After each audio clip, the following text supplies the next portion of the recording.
Alhamdulillahi Rabbil Alamin. Nazzala al-furqana ala 'abdihi liyakuna lil 'alamina nadhira.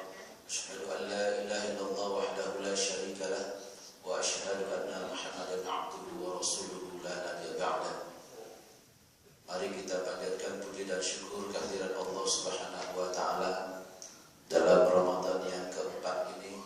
Mudah-mudahan kita dicukupkan, diberikan kekuatan lahir batin untuk mampu melaksanakannya dengan kaifiat yang diajarkan oleh Rasulullah SAW dan yang telah diperintahkan oleh Allah Subhanahu wa taala kepada kita, sehingga puasa kita hari ini yang statusnya kemarin adalah puasa awal menjadi puasa yang khusus, bahkan kita tingkatkan menjadi khusus, karena sesungguhnya menahan diri dari apa yang diinginkan oleh gelora hawa nafsu itu adalah lebih utama daripada hanya sekedar menggugurkan menahan lapar, dahaga, dan yang membatalkan puasa itu sendiri.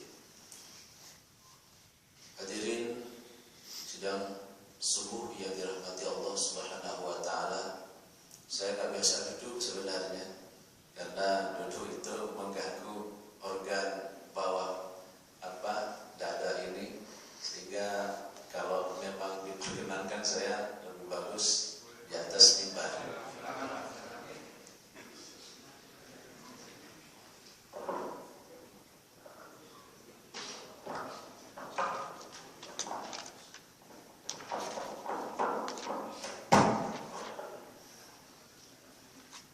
Hadirin yang dirahmati Allah Subhanahu wa taala. Allah Subhanahu wa taala berfirman dalam surah Al-Insyiqaq ayat 20 sampai dengan 26. Firman-Nya berkata, "La tarkabunna tabaqan 'an tabaqa, fama lahum la yu'minun, wa idza quriya 'alaihimul Qur'anu la yasjudun, balil ladzina kafaru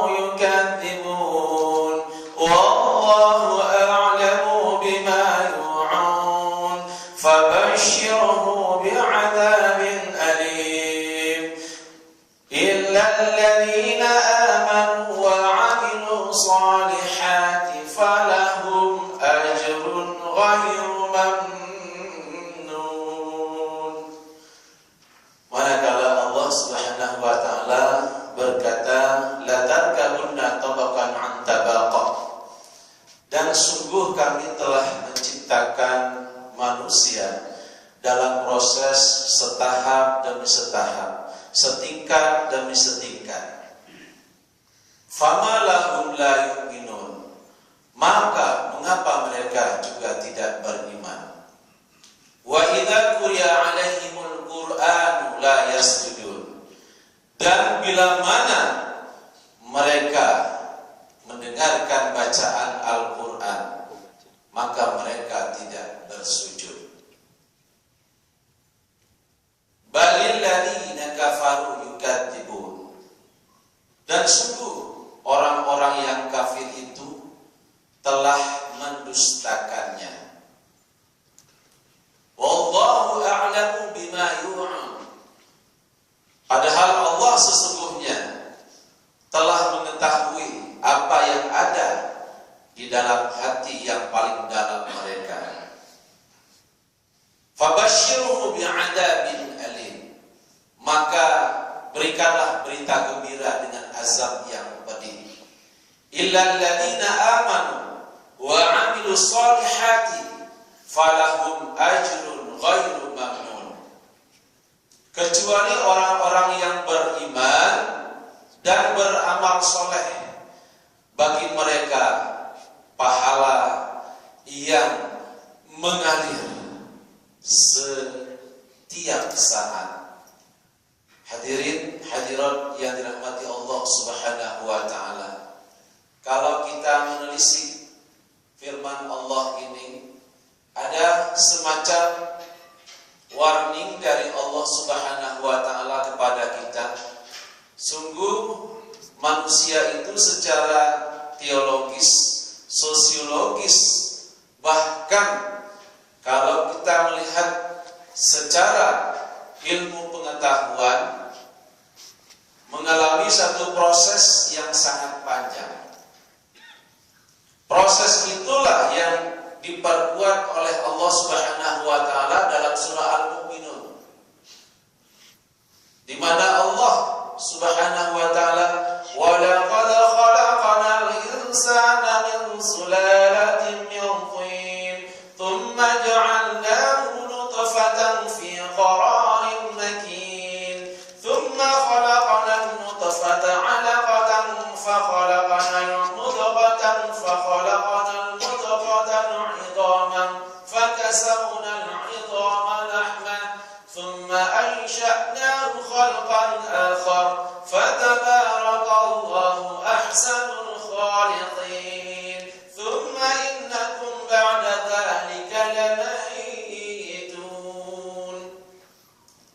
Di dalam tatanan kehidupan, Allah Subhanahu wa taala sebenarnya telah memberikan kepada kita satu keistimewaan, satu bentuk yang berbeda dengan makhluk lainnya. Walaupun di dalam penciptaan manusia itu mengalami satu proses yang sangat lemah. Dari zat yang terpancar dari tulang sulbi laki-laki dan tulang dada wanita, terpancarlah satu cairan yang menghasilkan anak Adam. Ketika anak Adam lahir, ketika anak Adam berproses, ketika cairan itu berubah dari sebuah cairan menjadi darah, dari darah menjadi segumpal daging, dari segumpal daging menjadi segumpal tulang menjadi ditutup dengan daging pula, dan Allah menyempurnakan. Fatabarakallahu ahsanul khaliqin. Maha sempurna Allah yang telah menjadikan makhluk yang baik. Kemudian Allah, thumma innakum ba'da dzalika lamayitun. Kemudian dia kembalikan setelah hidup di dunia menjadi mayat yang tidak ada harganya sama sekali. Oleh karena itu, dalam ayat ini juga Allah menuntut kita agar mampu menjadikan diri kita menjadi manusia yang utuh, manusia yang bijak dalam mencermati perintah dan larangan Allah Subhanahu wa taala. Kita melihat bahwasanya banyak ayat-ayat di dalam Al-Qur'an, hadis yang begitu sangat mengangkat derajat kita, yang begitu mengagungkan manusia dibandingkan dengan makhluk-makhluk Allah yang diciptakannya pula. Tapi dari sekian banyak apa yang telah Allah nyatakan di dalam Al-Quran, tampaknya belum mampu menyadarkan manusia, walaupun diketuk dengan kalimat yang tegas dari Allah, fabi ayyi ala'i rabbikuma tukadziban, maka nikmat Tuhanmu yang mana yang telah engkau dustai. Ini adalah satu pembelajaran kepada kita, betapa manusia itu tidak dilihat dari fisiknya, betapa manusia itu tidak dilihat dari gelarnya, betapa manusia itu tidak dilihat dari kehormatan dunia yang dia gapai, bahwasanya manusia tidak dilihat dari rupa yang membuat manusia yang lain terkagum-kagum, tidak dilihat pula dari bagaimana dia memiliki khazanah ilmu pengetahuan dan teknologi yang dimilikinya. Agama hanya menuntut satu hal, semua itu harus tunduk kepada akhlakul karimah. Bagaimana kita menjadi orang yang telah diberikan nikmat oleh Allah dengan harta yang banyak, rupa yang cantik dan tampan, atau juga seaneka perhiasan dunia lainnya, tapi dibalik daripada itu kita tidak lebih dari ulaika kal an'am bal hum adall. Kita lebih seperti binatang ternak, bahkan lebih hina daripada itu. Allah Subhanahu wa ta'ala telah menggambarkan betapa jati diri pribadi orang-orang yang mulia, rasul-rasul yang telah diturunkannya, memberikan torehan kehidupan yang menjadi suri tauladan bagi kita pada hari ini. Banyak di antara kita yang sadar atau tidak menjadikan kehidupan dunia sadarannya adalah sadaran orang-orang yang tidak patut untuk dijadikan suri tauladan. Rasulullah Shallallahu Alaihi Wasallam sebagai satu gambaran orang-orang yang memiliki kepribadian yang teguh, yang memiliki akhlakul karimah. Innaka ala khuluqin adzim. Sesungguhnya engkau Muhammad adalah berakhlak mulia. Ini adalah satu perkataan Allah yang jujur, yang tidak didasarkan kepada Muhammad itu adalah Rasul yang menjadi rasa kasih sayangnya, tapi Rasul itu adalah satu kompleksitas yang melekat pada jati diri Nabi dan Rasul sebelumnya, sehingga wajar kalau Nabi itu dikatakan Khatamul Anbiya, yaitu Nabi yang menutup risalah Nabi-Nabi terdahulu. Oleh karena itu, manakala Nabi Muhammad Rasulullah Sallallahu Alaihi Wasallam ingin menegakkan syiar agama, 3 tahun begitu sangat sulitnya di kota Makkah. Dan kesulitan ini sebenarnya kalau kita kaitkan dengan begitu istimewanya beliau di mata Allah, itu rasanya sangat mustahil mampu dibiarkan oleh Allah begitu saja. Tapi inilah perjuangan dakwah yang dilakukan oleh Rasul. 3 tahun kelompok dan kerabat yang terdekat hanya mampu memberikan respek negatif dan juga hal-hal yang tidak mampu diberikan support oleh Rasulullah Muhammad SAW. 3 tahun itu begitu banyak perjuangan, penderitaan, pengorbanan, air mata, dan juga hal-hal yang tidak terduga lainnya, seperti nyaris mau menjemput Rasulullah Muhammad SAW. Namun Rasul tetap berharap kelak di kemudian hari ada umat yang mau mendengar dakwahnya, mau tergetar hatinya untuk ikut ke dalam panggilan ilahi. Karena Rasul sudah ditinggalkan oleh seorang paman yang sejati, dan ditinggalkan pula oleh istrinya yang sangat mendukung lahir dan batin, Siti Khadijah dan Abu Thalib. 2 orang ini adalah pilar penting dakwah awal yang telah dijalankan oleh Rasulullah Muhammad SAW. Keduanya berlalu, Rasul juga memiliki kreativitas dan inovasi dakwah. Bila Makkah tidak berhasil untuk dibujuk rayu masuk ke dalam agama yang diridhoi oleh Allah Subhanahu wa ta'ala, mungkin saja negeri Taif itu berhasil sebagaimana yang diinginkannya. Dia berangkat dengan seorang anak angkatnya, Zaid bin Harithah.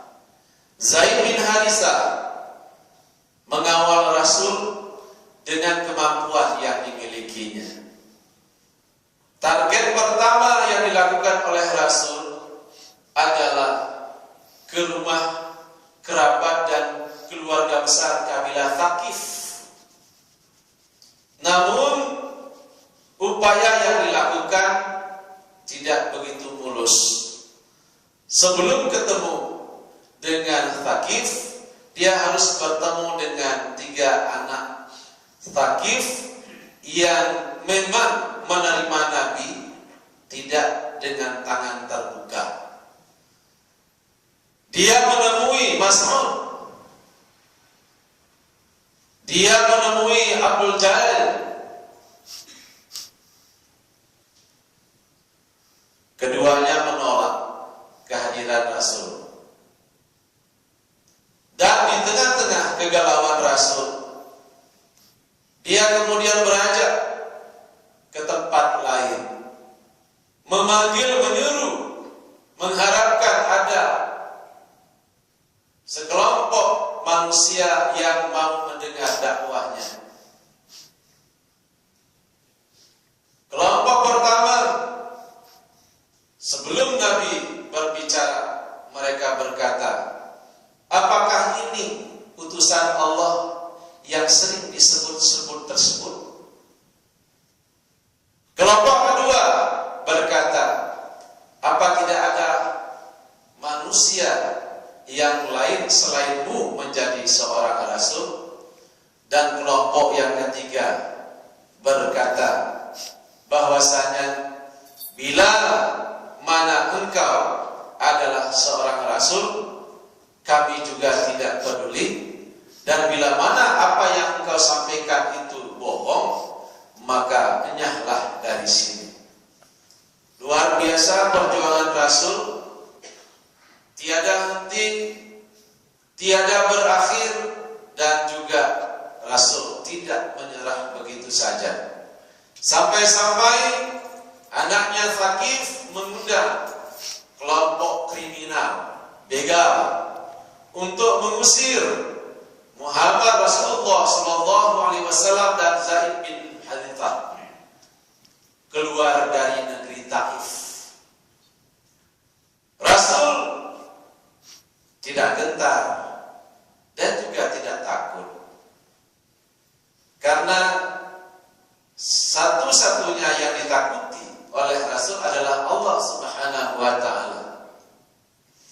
Karena begitu kukuh berlapis bajanya kehendak dan keistiqomahan dakwah Rasul, sampai-sampai kelompok begal ini, kriminal ini, melempar dengan kerikil-kerikil kecil dan batu-batu yang besar ke arah 2 orang yang dirahmati Allah ini. Kemudian 2 orang ini menghindar untuk tidak mengenai tubuh mereka. Namun karena lemparan yang dilakukan berkali-kali dan dilakukan oleh banyak kelompok kriminal ini, sehingga mampu untuk membuat luka organ tubuh keduanya.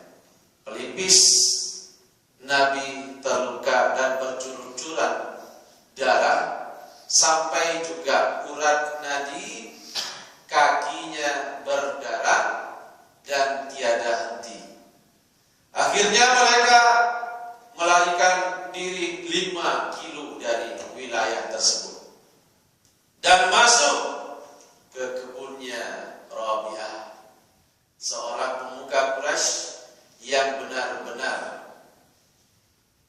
memiliki rasa hormat masyarakat Taif untuk tidak menjamah wilayah tersebut.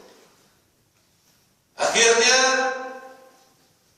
Rasul mengangkat doa kepada Allah, ya Allah, aku lemah, aku tiada daya, aku tidak bisa berbuat, inilah kelemahanku.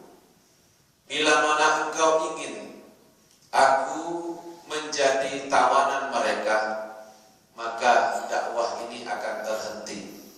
Bila mana engkau memberikan kepadaku kekuatan dan hidayah kepada mereka, mungkin syiar ini akan tetap menyinari bumi Jazirah Arab ini. Ya Allah, berikanlah bantuan kepadaku, sinarilah dakwah Islam yang mampu untuk menjadi cahaya yang mengubah masyarakat jahiliyah menjadi masyarakat yang Islamiah. Dan doa-doa yang lain juga dilakukan oleh Rasul, betapa dia dalam keadaan yang dhaif atau lemah. Ternyata Allah mengutus seorang malaikat yang bernama Jibril alaihissalam.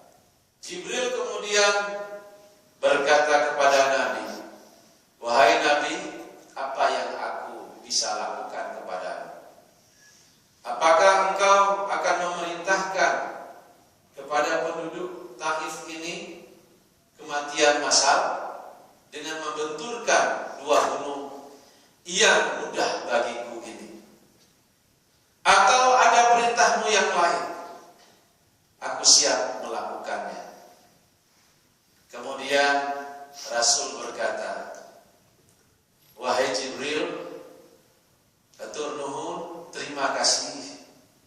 Engkau sudah datang kepadaku dan berempati kepadaku. Namun aku tidak membutuhkan bantuan yang engkau maksudkan. Karena yang aku butuhkan adalah kesadaran nurani, kesadaran ilahi, dan hidayah yang turun dari Allah atas penduduk Taif ini. Kelak mereka akan mengakui ajaran-ajaranku dan melaksanakannya dengan istiqomah." Ternyata inilah pribadi Rasul. Inilah karakter yang kita sudah hilangkan di dalam jati diri kita sebagai pengikut Nabi yang terakhir ini. Kita sudah menghilangkan identitas sejati kita, bahwasanya dalam cerminan kehidupan seorang muslim yang paling utama itu adalah akhlak yang karimah. Berapapun sakitnya kita mengalami kehidupan, tapi akhlak itu menjadi cermin yang terbaik dalam menyelesaikan setiap masalah yang kita hadapi. Begitupun yang dialami oleh Zunnun Abul Faid Nun Sauban bin Ibrahim Al-Misri dalam sebuah buku yang berjudul Fariduddin Al-Autar atau warisan para aulia. Di dalam kisah tersebut, Zunnun yang juga bermakna manusia ikan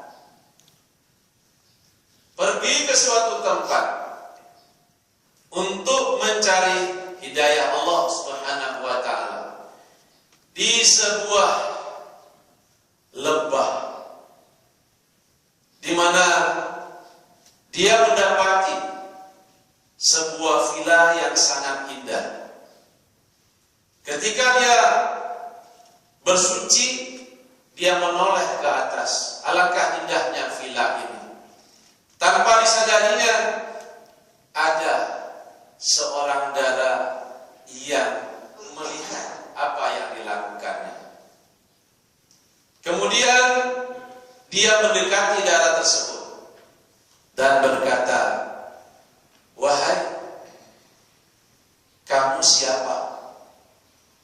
Dara tersebut menjawab, "Aku adalah wanita yang mengasingkan diri di sini untuk berkhalwat.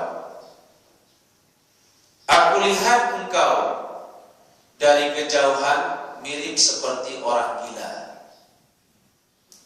Lebih mendekat lagi, aku melihat kamu seperti seorang penyamuk.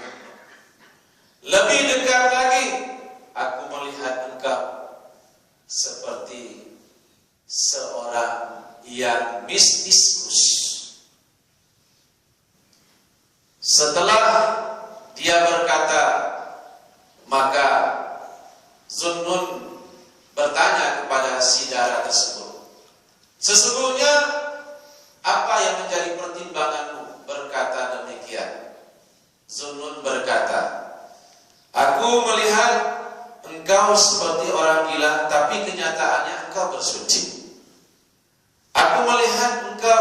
seperti penyamun karena dirimu tidak mampu mengendalikan pandanganmu untuk melihat sesuatu yang sebenarnya tidak layak untuk kamu lihat.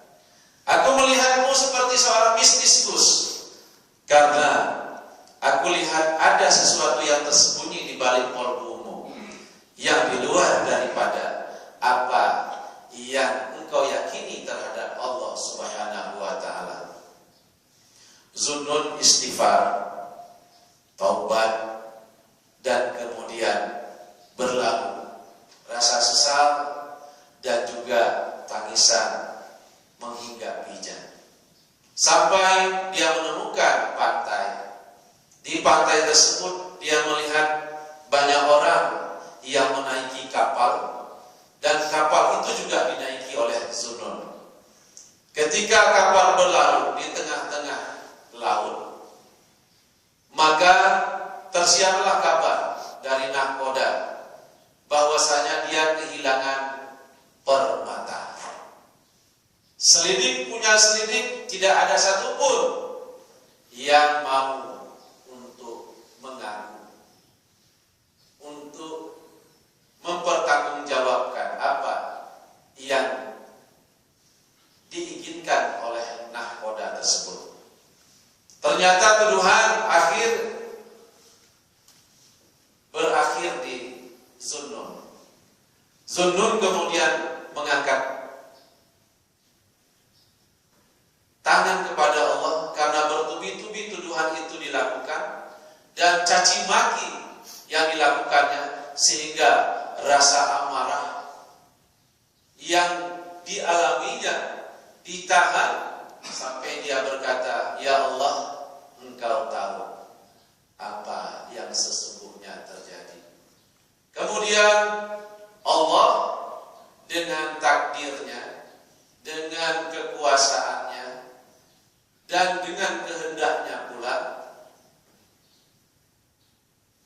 memberikan keajaiban yang luar biasa. Ada 100 ekor ikan yang kemudian di mulutnya memberikan permata-permata yang sesungguhnya dibutuhkan oleh nahkoda tersebut. Diambilnya satu permata, diberikannya kepada nahkoda. Saat itu nahkoda dan penumpang lainnya sujud dan memohon maaf kepada Zunnun.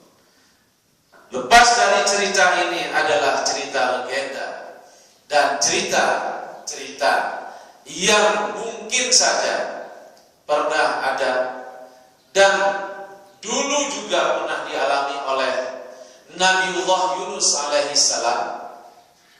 Ini memberikan respek kepada kita bahwasanya untuk menjadi manusia-manusia yang seperti itu butuh proses. Kita belum ada apa-apanya.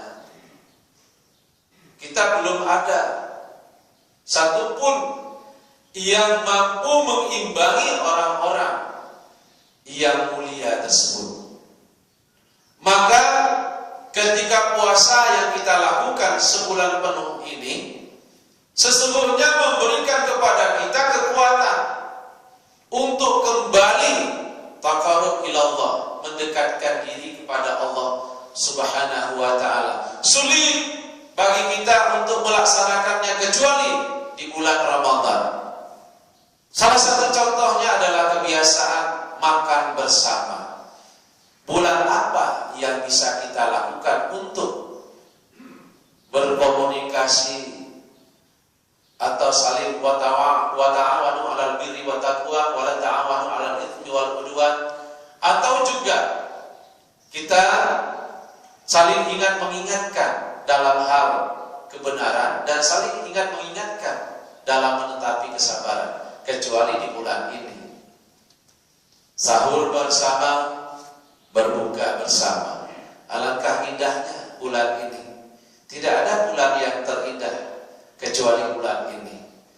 Maka yang harus kita lakukan sekarang adalah bagaimana Al-Quran Al-Quran itu harus menjadi pegangan hidup dan pandangan hidup kita.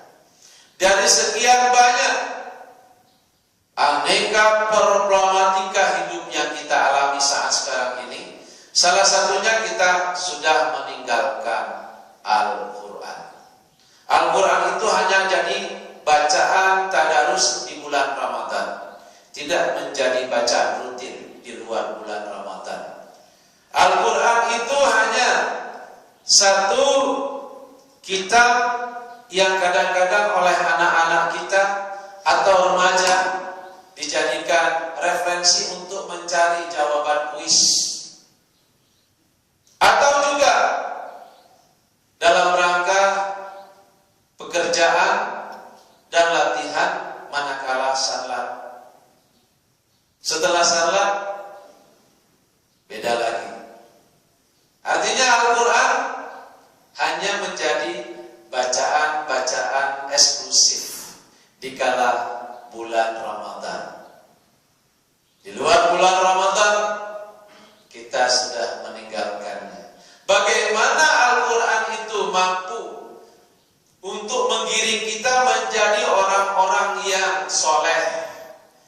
Bagaimana Al-Quran itu menjawab persoalan apapun yang ada pada diri kita? Bahkan Masya Allah, saat sekarang ini dengan teknologi yang canggih, kita sudah menggenggam Al-Quran melalui media-media yang ditawarkan kepada kita. Apakah BlackBerry, Android dan sebagainya. Tapi tidak juga Al-Quran itu menjadi kekuatan bagi kita untuk menggapai kehidupan yang lebih baik. Karena sesungguhnya kita menjadikan Al-Quran hanya sebagai alat formalitas kita ketika galau, ketika susah, ketika senang Al-Quran ditinggalkan. Ketika kita bahagia, Al-Quran juga dibiarkan begitu saja. Bahkan di sebuah masjid, Al-Quran itu sampai bulukan, gak ada yang membukanya. Mengapa? Karena memang tidak terpelihara dengan baik. Tapi kalau memelihara yang lain, begitu sangat diperhatikan. Ini adalah pekerjaan bersama kita. Apakah kita pada hari ini menjadi orang-orang yang kata Allah, orang-orang yang dalam konteks surah Al-Insyiqaq itu adalah orang-orang yang kafir, tapi sesungguhnya tafsiran yang lain menyatakan orang-orang yang kafir itu berasal dari kufur, orang-orang yang tidak bersyukur kepada Allah Subhanahu wa ta'ala. Kita pada hari ini menjadi manusia yang istimewa, manusia yang sempurna, tapi kesempurnaan itu berlalu begitu saja. Kita rasa-rasanya menjadikan diri kita terombang-ambing dengan kehidupan yang sebenarnya tidak ada satupun yang lebih puas daripada kita mendekatkan diri kepada Allah melalui Al-Quran yang kita baca. Coba programkan mulai hari ini membaca Al-Quran satu ayat satu hari, satu ayat satu hari, satu juz pada hari ini kita tingkatkan menjadi 2 juz dan lain sebagainya. Karena sesungguhnya ketika kita membaca Al-Quran, maka ada ketentraman yang sulit untuk kita deteksi, walaupun oleh seorang dokter jiwa, tapi dampaknya luar biasa di dalam kehidupan kita. Masyarakat yang marhamah, yang tadi di dalam sholat subuh saya bacakan, terbentuk salah satunya adalah masyarakat yang gemar membaca Al-Quran. Masyarakat yang senantiasa menjadikan Al-Quran sebagai rujukan. Masyarakat yang benar-benar setelah membaca, memahami, melaksanakan dan konsekuen dengan apa yang dipahaminya tersebut. baru kita akan melihat di luar Ramadan ada jamaah yang tidak pernah surut melaksanakan sholat berjamaah. Ada masyarakat yang saling peduli, bukan masyarakat yang selalu ego dengan dirinya sendiri, bukan masyarakat yang mengutamakan konsumerisme, tapi masyarakat yang mengutamakan ibadah kepada Allah Subhanahu wa taala. Bukan masyarakat yang saling mengganggu tetangganya yang lain, tapi masyarakat yang saling mendamaikan dan memberikan rasa tentram kepada tetangga lainnya. Kalau ini yang akan kita rasakan, maka apa yang kita cari kehidupan di dunia ini kecuali kehidupan yang digambarkan oleh Rasul, baldatun thayyibatun wa rabbun ghafur. Surga menanti orang-orang yang senantiasa menghias dirinya dengan berbuat baik.